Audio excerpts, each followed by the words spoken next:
Hello, everyone. Welcome to Rainmakers Roundup. I'm your host, Mark Iorio, along with my main man over here, Ryan Harbinson. What's up, brother? How are you, sir? Good to see you. Good to see you. Clearbridge Branding Agency. What's going on, man? What's branding all about? What is that? What is branding all about, right? So that's a good question. So branding is really what your company looks like over multiple platforms. Reputation, basically? It's a lot of stuff. So reputation, it's the look and feel. Like this color scheme is consistent across multiple different platforms. So, what you see on a billboard is the same that you see on social media. It's the same that you see on your website, on your email, signature, that kind of stuff. It's that level of consistency, right? Correct. And then that's how you kind of educate everybody. I mean, like, obviously, there's big guys out there, but Geico does it great, right? So everyone knows what that font looks like. Yeah, right, exactly. Like if you take the Coca-Cola font and you write a different word in it, people will just see Coca-Cola. Yeah, exactly. So you're in branding, but your career path, Rye, was a little different, right? You came out of the world of print. You've done some other things in your life. Yeah, been around the world. Yeah, you have. It's cool. It's cool. And people love you, man. You are just, no, I'm serious, man. You got a great presence. Thanks. You're on social media all the time. You're on LinkedIn. The thing I love about you, honestly, more than anything, is that you are always, and it's genuine, it's authentic, you're helping other people. Yeah, I mean, I have a lot of mantras in my world, and one of my main ones is, it's just not that hard to be a good person, right? So that's really what it comes down to. And it's understanding that empathy gets you so far, but you're going to see a lot of the people that you network with and that you see more than you see some of your family. Yep, true. So these are people that you want to build relationships with and understand that, hey, if we grow together, we grow one. We all grow. Exactly. And that's really what it is. I mean, if you're in it for yourself, then you don't understand how the game is played. And the game is, I know someone that can help you out, and by that, friend of a friend of a friend, it might turn into something for me. And if it doesn't, there's 40 other opportunities that are presenting themselves on the table out there all the time. So a mutual friend of ours was on the show a couple months ago, Kurt Fulcher, right? Love Kurt. He's the best. Kurt is awesome. Another guy who just gets the game and knows how it works. He gives. I mean, it's giving, right? Exactly. That giving mentality. Well, for every 12 gives, you get an ask. That's how I kind of run my ship. Yeah. And that's just the way it is. And I think there's some of us out there that just have a hard time asking. I don't really ask very much. Yeah. And I think that's a flaw to some point, because sometimes you have to ask for help or intros, but at the same time, we do it because we liked it. Yeah. Honestly, it's like I'm like, if you don't know someone that makes sense for you to know, I'm like I get joy out of connecting people together. Right, exactly. And a lot of times in the world of branding, right? So when you're doing that, there's thousands. You're in a competitive business. You're in a really competitive business. Absolutely. And if you're not helping other people authentically and genuinely, you're not going to be, Clearbridge isn't going to come to mind when I'm thinking of Ryan Harbinson and, oh my God, my friend needs a branding program. And man, this dude's done nothing but help me. They're going to turn to you. And that's really what it is, right? It's that, as I call it, the low and slow mentality, right? It's patience over greed. That's really the name of the game too. I mean, I think people think that we still live in this, late 80s, early 90s hard selling world. And it just doesn't work that way. If you're still dialing for dollars and you're just sending nothing but cold emails and you're doing cold calls all day, I mean, where's the relationship in that? Because yes, I could do that and you could do that and we would probably crush it. Yeah. But it's a numbers game, and part of it doesn't allow the relationship to develop, right? So when I'm talking with people, I'm going into meetings and I'm not even expecting a sale.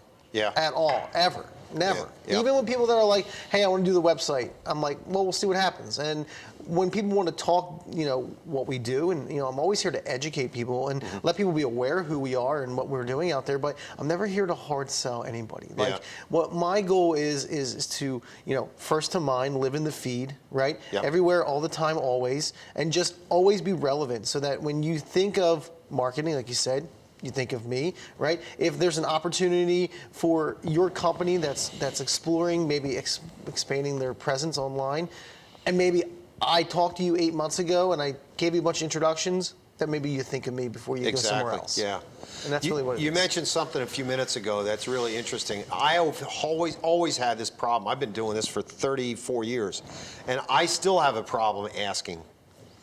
It's a weird thing. I mean, I don't know. See, my thing is like, I have a hard time knowing what to ask for, because what I don't want is, if I want to go to, if a company X is someone that we would think would be a good, Client. fit for us Right. as a client, I have a hard time saying, hey, can you introduce me to this person? Because then what happens is that person sees that there's a branding person being introduced to them, and they're automatically like, oh, of course you want to talk to the marketing person in this Right. department. This guy's just going to sell me. Right. And I'm not going to sell people at all. So Right.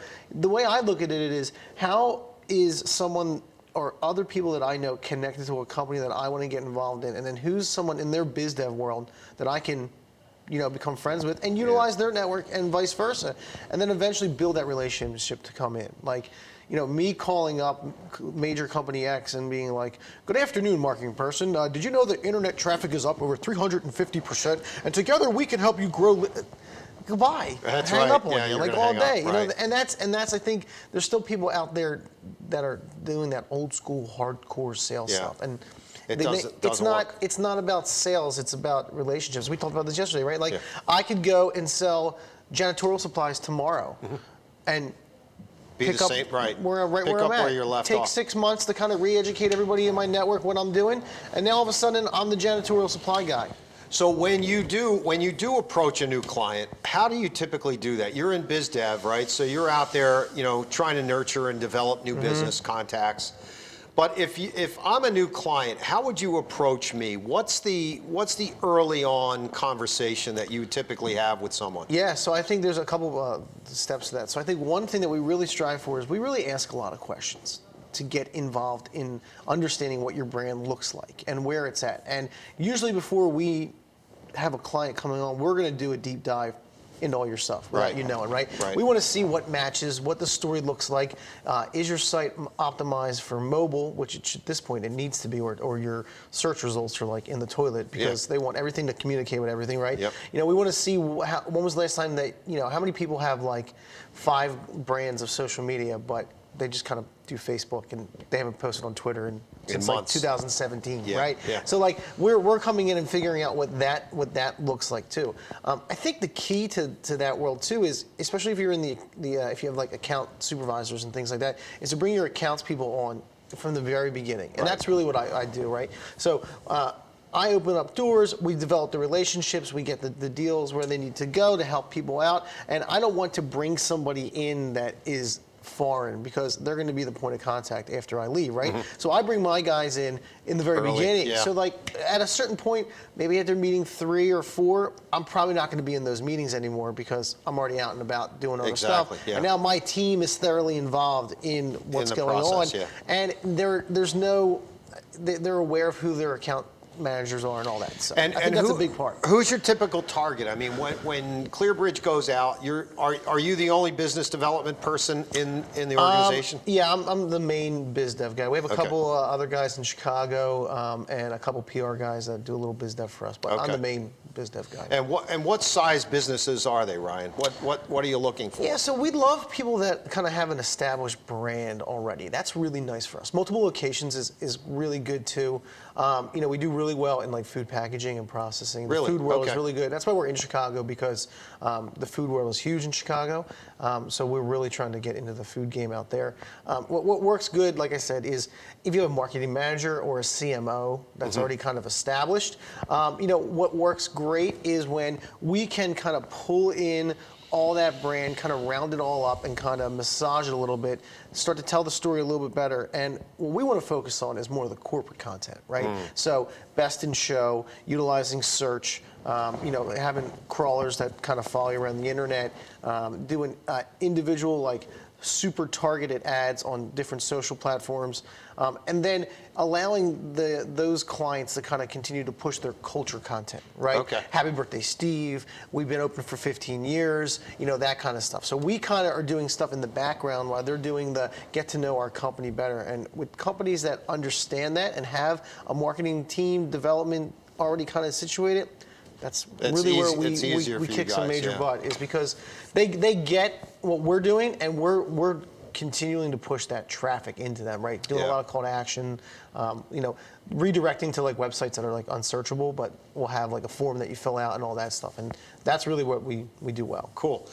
How has your prior experience in business development and your career path helped you get to this point? Like you're a natural in terms of going out and talking to people, but what's prepared you for that? Yeah, I mean, I think, so I have a kind of a weird background.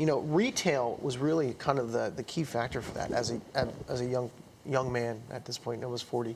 I've been in retail a long time, and I think retail is really where I established my people skills, right? Yeah. So, third key, assistant manager at a couple different chains, and that's really where I started to develop like customer service and being able to just talk to people on the fly all the time, right? Right. I started a company with two other guys, and we were a software developer making video games. So I'm an ex-video game guy for 10 years. Yeah. And in that world, I helped establish and build some brands that we did.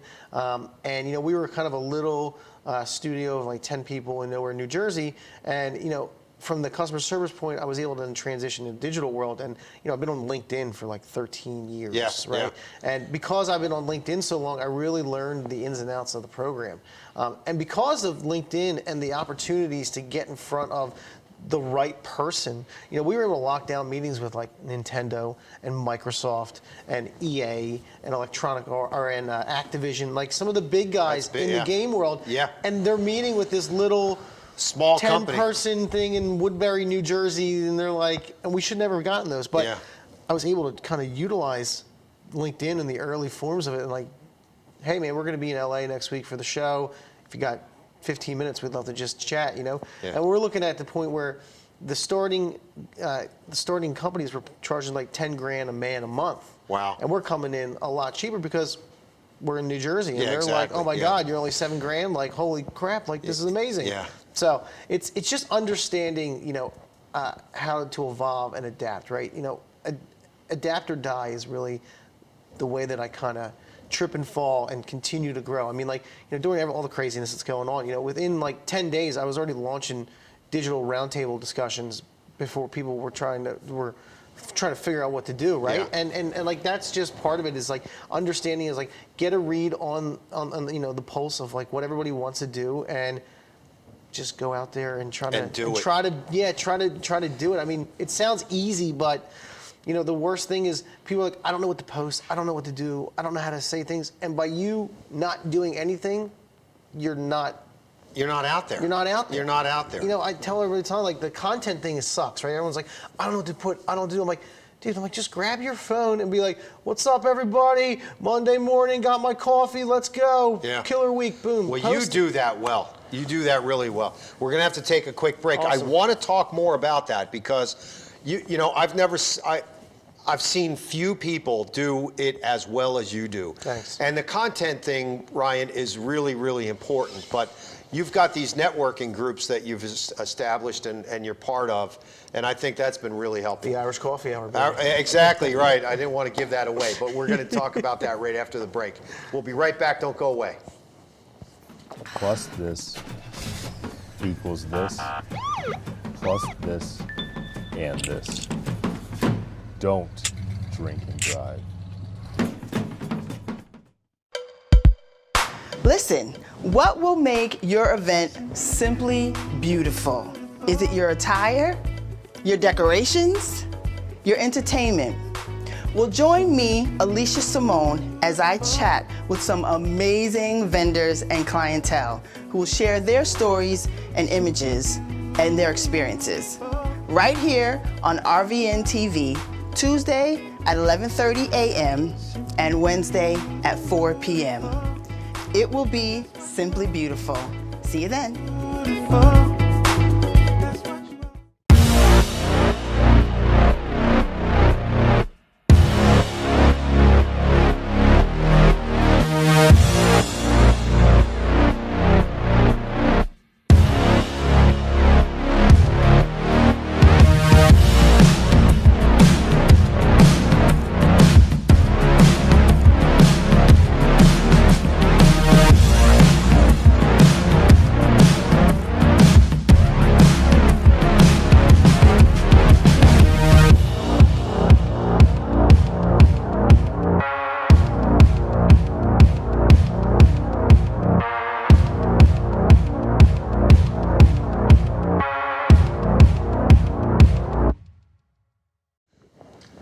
Welcome back to Rainmakers Roundup. Good conversation with Ryan Harbinson over here. Harbs, just going to call you Harbs, man. Forget the Ryan part, too formal. Before the break, we were talking about, just developing content and getting out there and these Irish coffee hours that you do and all that stuff, man. People get hung up on it, right? Yeah. What's going on with that? Yeah, so, the Irish coffee was kind of something that was born out of just kind of creating content when we were kind of in this world of like, oh, we can't go to networking events anymore. I mean, look, the majority of people like me that are out and about, we were doing 20 to 25 events and meetings a week. I would go from one chamber event to another chamber event to another event and do 3 events in one day. And then have meetings in between. And then, find 45 minutes and clear my inbox. Now I have all the time in the world. My inbox is just full of emails, which is just so ridiculous. I've never seen how much I hate emails until I have all this time to answer them.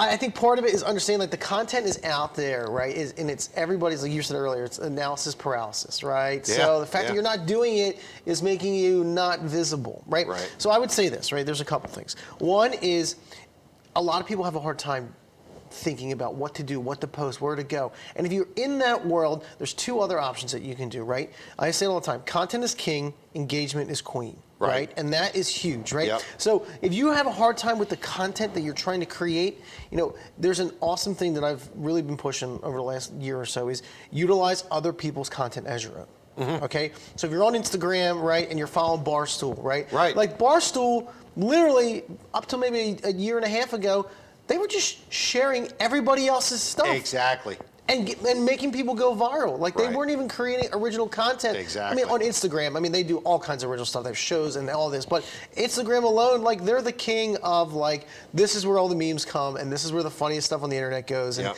and if Barstool shares it, you're going to get blown up with followers, right? Yeah, It's exactly. awesome. Yeah. I think the other thing, too, is that the engagement factor is important, right? So, if you have a hard time thinking about what you want to do or what you want to say out there, just get involved in the conversation, right? Right. And just, hey, this looks great. And they're hey, we're looking for a new person. We have an opportunity to hire somebody. Boom, share it out, right? Exactly. And then the other thing too is the share factor, right? There are hundreds of thousands of websites and influencers and people that spend gazillions of dollars creating content. Yeah. Just share all their stuff. Exactly. And then what that does too is it allows you to figure out what industries you're trying to be a part of or that you have a passion for. Right. And you can share that content out there, right? Exactly. So a big thing I do is esports and games and things like that. So I'm always just posting on LinkedIn just random articles. There's a company that makes a game called Borderlands, right? Gearbox, and they just got sold for $1.3 billion to a Swedish company, THQ Nordic. That might not be relevant in you, but if that comes through, you're oh, I didn't know video game companies are getting sold for billions of dollars, Right, exactly. So it's, Yeah. and it could be anything. If you're a car guy and all that, just put that content out there. Exactly. It's really the key. It really is. Yeah. I think a lot of people are, you said it earlier, they're kind of stymied by not being able to do anything. And then before you know it, 2 months, 3 months, 4 months go by. Nobody's heard of them. And the LinkedIn game is huge, right? Because what happens, what people don't realize is that when you are connected to all these people, if you comment, share, or get involved in that conversation, what happens is that your name appears in that person's feed. Yep. So if you and I aren't connected, but I somehow get involved in your conversation, it'll say that I liked your post. And then Right. it appears in your feed. And hopefully what I'm trying to do is get people to see that I'm engaged in your stuff. Then that drives people to my profile page. Exactly. And Yep. then what also is that the people that are liking and commenting on your stuff turns into opportunities for me to grow my network. Yep. And I can just say, oh, hey, Mark, do you know X, Y, and Z? I saw they liked your post. Yeah. And this would be actually a good person for us to hook up with. Right, exactly. Yeah. It's the endless game of getting introduced and seeing who second connections are and all that too. Why do you have the passion you have for doing what you do? You look at, every time I talk to you, whether it's on Zoom or on the phone or now in person, you look jacked up about everything you do, and it's fun because, look, your energy's contagious, and there's a level of authenticity that no one can take away from you. And I have a feeling it came from your upbringing. Yeah, I'm just one of these people that why be angry or sad and all that, right? I'm not. One of my old sales guys that I used to work with, he always used to say, never bad day, just bad moments, right? Yeah. And that always stuck with me for a long time. Yeah. And that's really what it is, I don't know, I grew up great. I mean, my pop was an entrepreneur and, did a lot of stuff when we were younger and, ran his own business and then like reinvented himself like 3 times. So, and he was always just doing it. And I think that was part of the beginning was just like, be happy, rock and roll, like just figure out the next thing. Again, I've said a lot of mantras, but like one of the ways that I just kind of live my life is super easy, right? It's follow your joy to your best ability with no expectation. Right, yeah. And that's all Love it is, man. Yeah. And when the joys run out, then it's your body telling you you're doing something wrong. Yeah, so it's right. time to mix and match and move And do something else. do something right. else, man. Yeah. That's what it's all about. Exactly. If you were sitting here next to a younger Harb, what would you tell him? What would you say to him? Oh, I'll tell you what I said yesterday, which is don't do anything, become an electrician. Listen to that. That's good advice, man. Don't get in the biz dev game. And we have an opportunity for you where people can tell you no all the time. How does that sound? Is that something you'd be interested in? Whereas an electrician, man, Just come in and rock and roll, man. Like, people are looking for your work all the time, all man. the time. And you can pretty much name your price, right? If I had It's funny, but it's not fun. I mean, it's funny, but it's kind of interesting, So I would say two different scenarios in that question, right? So one would be work for a little bit, do the game thing, and move to California and just go get a job with Nintendo and just be done with it already, okay? The other thing would really be would just be continuing to be like, it's important to give, right? It's understanding that, build those networks of people because you never know what's going to come out of it. Because I'm in this weird thing where I see some people looking for jobs that are going out, and I've actually never had to kind of look for a job. Like opportunities have always just presented themselves based on who I know and what happens. And like when one thing's kind of like ready to go, another one just kind of appears. Like I don't remember the last time that I had to like get in line and give a resume and all that. And part of that is, I'm not bragging in any way, right? It's just understanding that you don't know who everybody else knows. And, one of my big ones is, don't talk shit on anybody. Yeah, because exactly. everybody knows everybody. Yep. And it's the classic, if you don't have anything nice to say, then don't say it. anything at all, right? Yeah, Exactly. and, I think we've been in those rooms where, I'll have somebody that's in a meeting with me and they'll start trying to, like, gossip and all this. Like, I like Mark, he's a nice guy. And like, can you believe it? I'm like, I like Mark, he's a nice guy. And after like the 3rd or 4th time, they're like, this guy doesn't want to do it. He's not buying into this. And that's it. And you just go in. I'm like, I got too much other stuff to worry about than to kind of play this nonsense about talking trash on people. I'm with you. You start going down that negative path, and it's like, it's. Well, you start to surround yourself with negative people, and that's part of the issue too, right? That it's understanding that you put out a certain energy that goes out there, and you bring those people back in. I mean, that's why like people in your life just kind of disappear because you're just at a higher vibrational state than other people. That's all it is, man. You sound like Jeff Platt. I mean, I got the shocker stuff over here, so we can exactly. go down that rabbit hole. Any mistakes in the past that you would have liked? Well, no. Let me rephrase it. So, missteps that you made that you really learned from.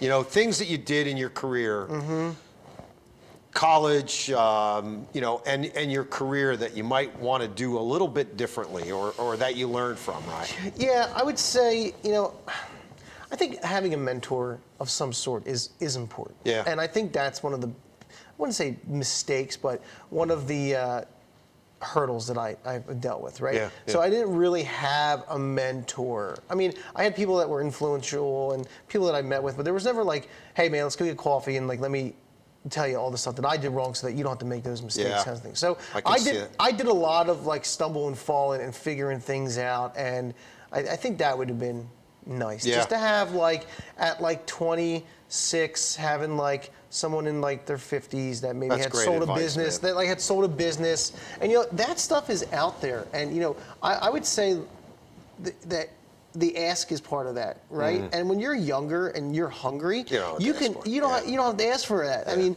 but if you find those people, like That's why I always love, like, if they don't know how to start their network, right? Just start with your local chambers. Right. That's great. Either your town chambers or your county chambers. Yep. It's a great way to start, especially if you're young, right? Go in there and kind of just, hey, I don't know what I'm doing with my life, but I think that this would probably be a good thing to join. Yep. And then as you go through, look for everybody that has a name tag, right? Because they're either an ambassador or they're part of the staff, and always just spill your guts. Be like, hey, it's my first time. And they're like, oh my God, how Yeah. did you find out about us? Yeah, So right. glad to have you here, right? Yeah. And then you can develop some of those relationships with the staff. And if you're looking for mentorship, like, you can just ask people. Yeah. A lot of times people would be all about it. And like, hey, you know, I'm still learning and I would love to learn from you. Yeah, Because it looks like you absolutely. flipped No, I like love 3 it. businesses, and now how do I learn from that?